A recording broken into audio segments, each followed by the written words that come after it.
Hello, my name is T.R. Welling, and I'm going to talk to you today about a stair-step event. One of the stair steps in this constantly changing, constantly evolving, and constantly altering itself sequence of events is the west wall of the Sistine Chapel. The west wall, mind you, is if you stood in the middle of the Archititus and looked straight ahead, and you could see past the Capitoline Hill, you would literally with the south wall of the Colosseum directly behind you, you looking straight ahead, and you can see through a multitude of buildings, you would literally be looking at the very, very center of the west wall of the Sistine Chapel. The engineering is amazing, not as amazing as the pyramids, but the engineering is still amazing. Which the alignment of those five buildings built at different times is either an incredible coincidence or purpose built.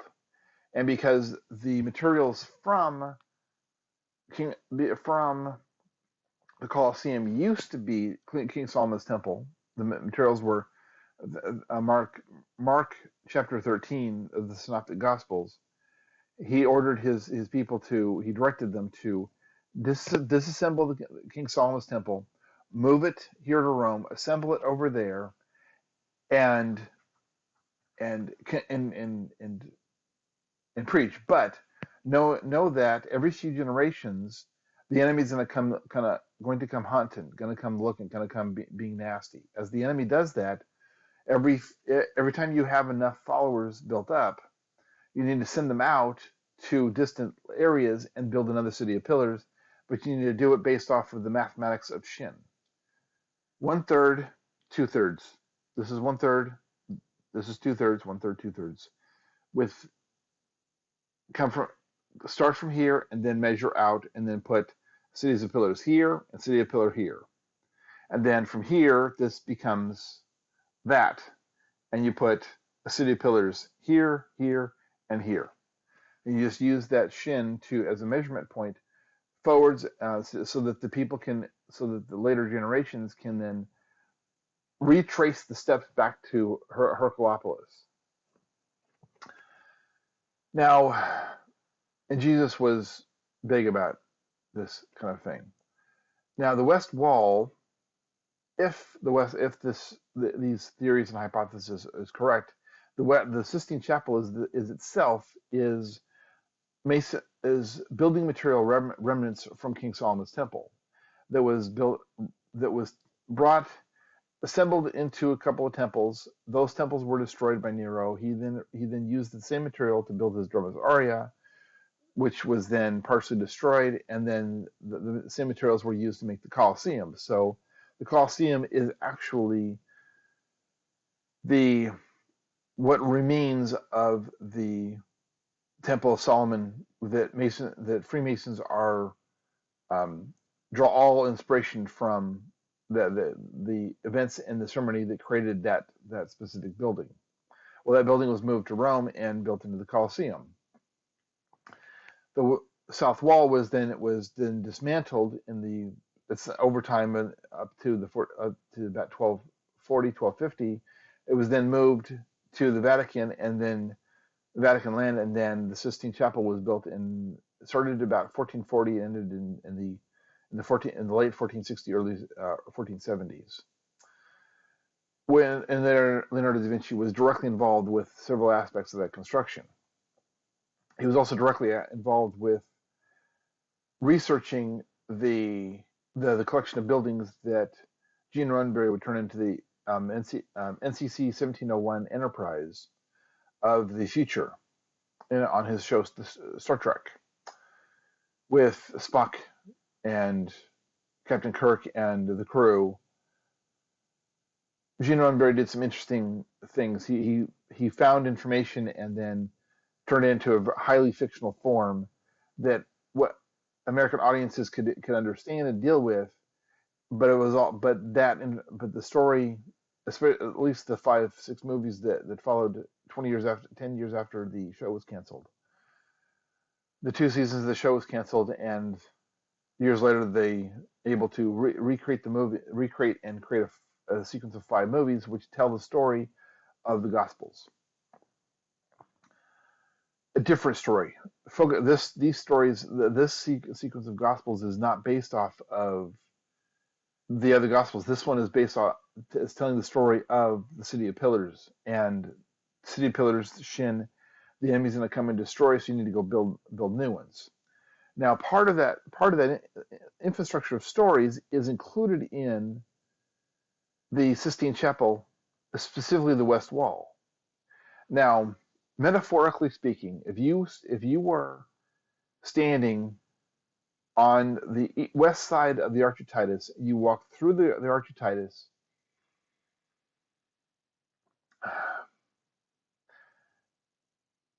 You could do the whole, as explained, I explained in another video, the whole enter the staircase of the Temple of Venus, up the three stairs, up the 3 stories of the Temple of Venus, cross over to the temple, to the City of Pillars, which is where the Colosseum is now, cross the bridge to the palace of Claudius, cross the bridge from the palace of Claudius to the Domus Julii, cross from the Domus Julii and sky bridges back to the Temple of Venus, down the staircase, and then walk.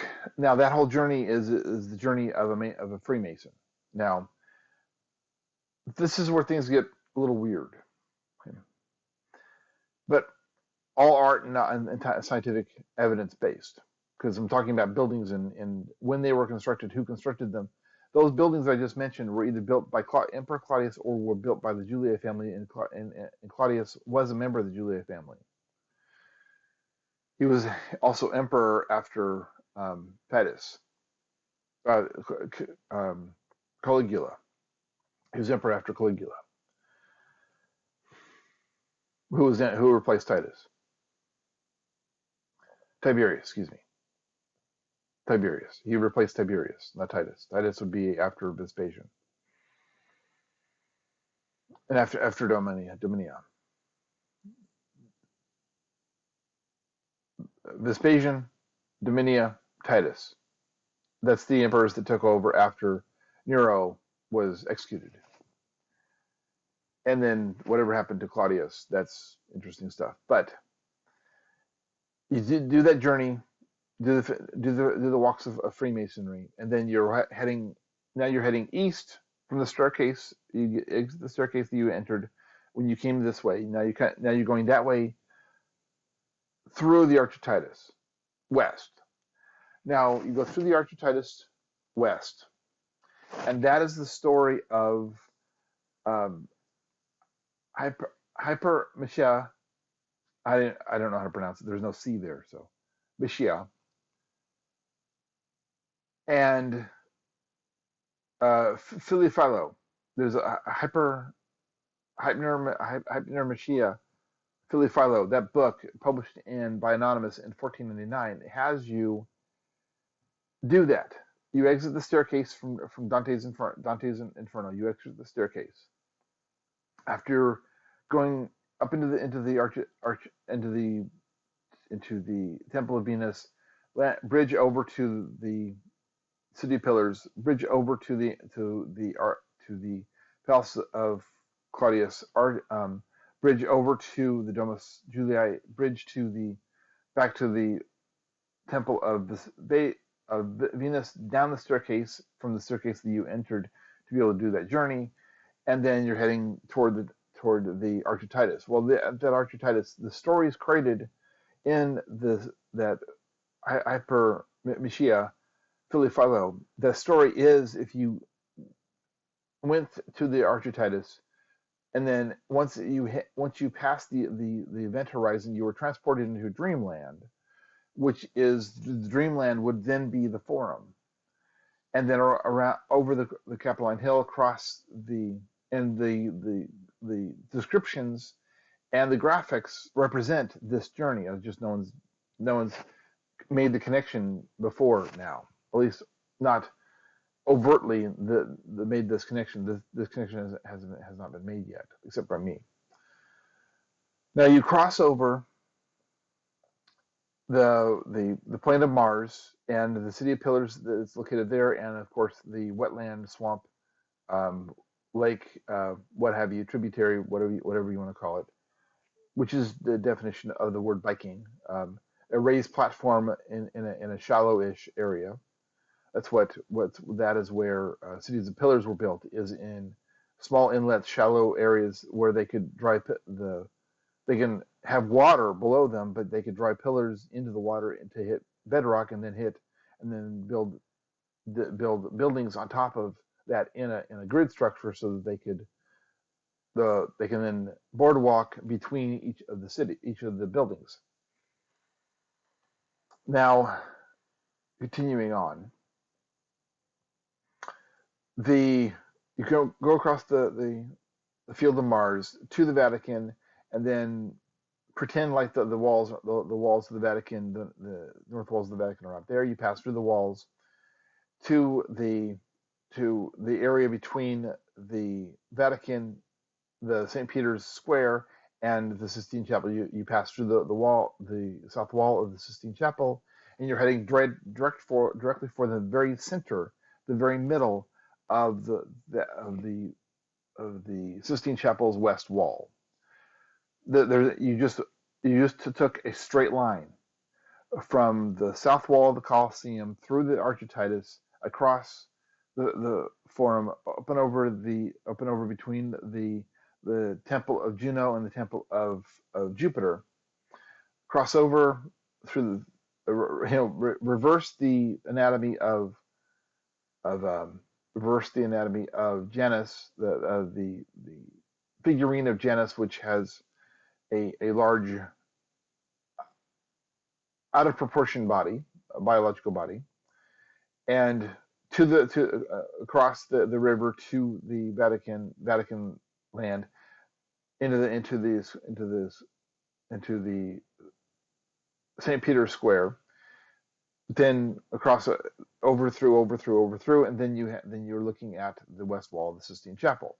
Now, if you look down at the base, at the guy in the boat and the people in the boat and such, you are looking directly at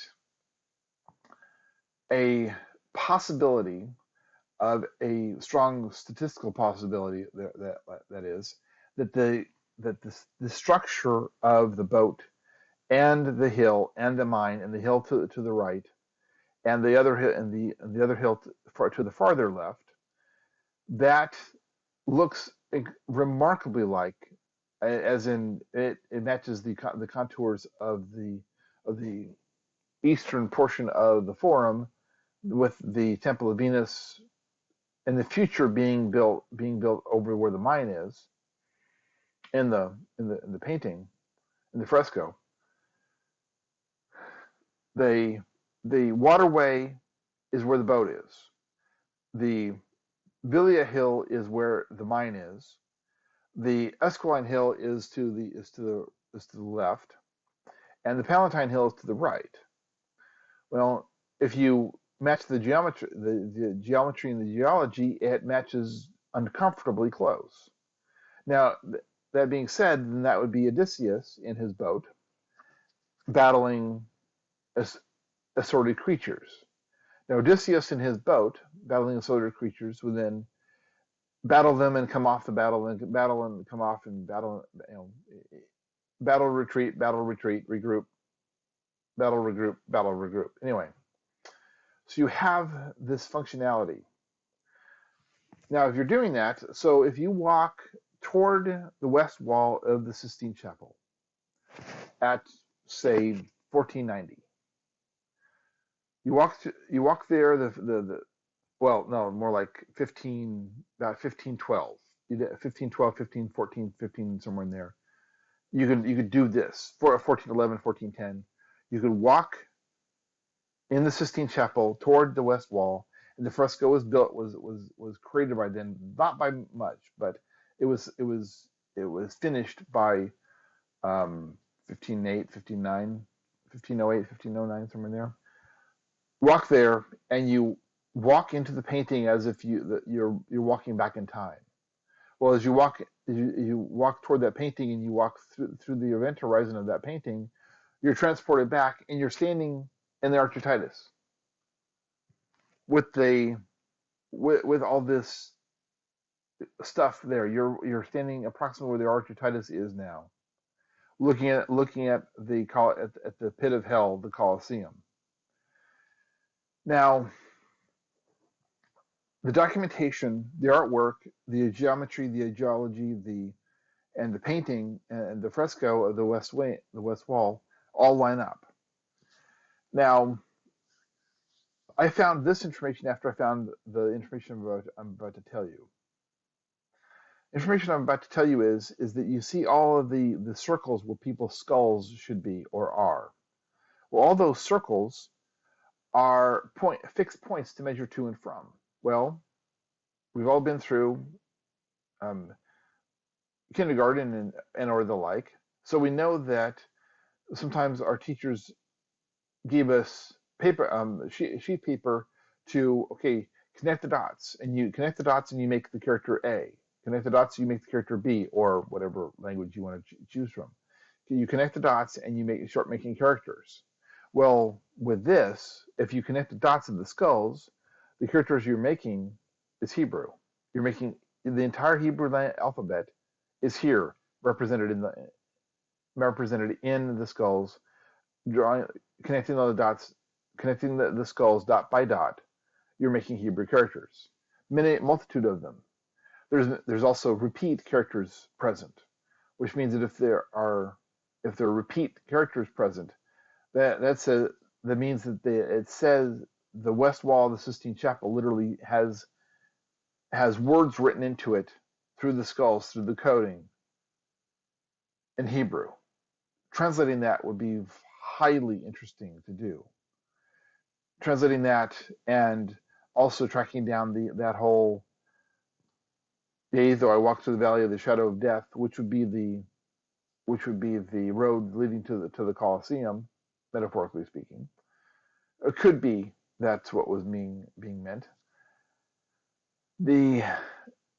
Try and climb the stairs, do the whole four buildings thing, come down the stairs, and then walk into a dreamland through the Archititus east at west, and then come back through it 1,300 years, no, almost 2,000 years later, 2,000 years earlier, 2,000 years earlier, based off of you left in 1410, 1510-ish, and you arrive back into the same-ish area, so where the Archititus, technically speaking, is located, and you're right after the fall of Troy, and right before the war shifts from being around the Iliad war shifts from being around Troy and the Anatolia Peninsula to the Italian Peninsula, which would then the war would continue for almost 600 years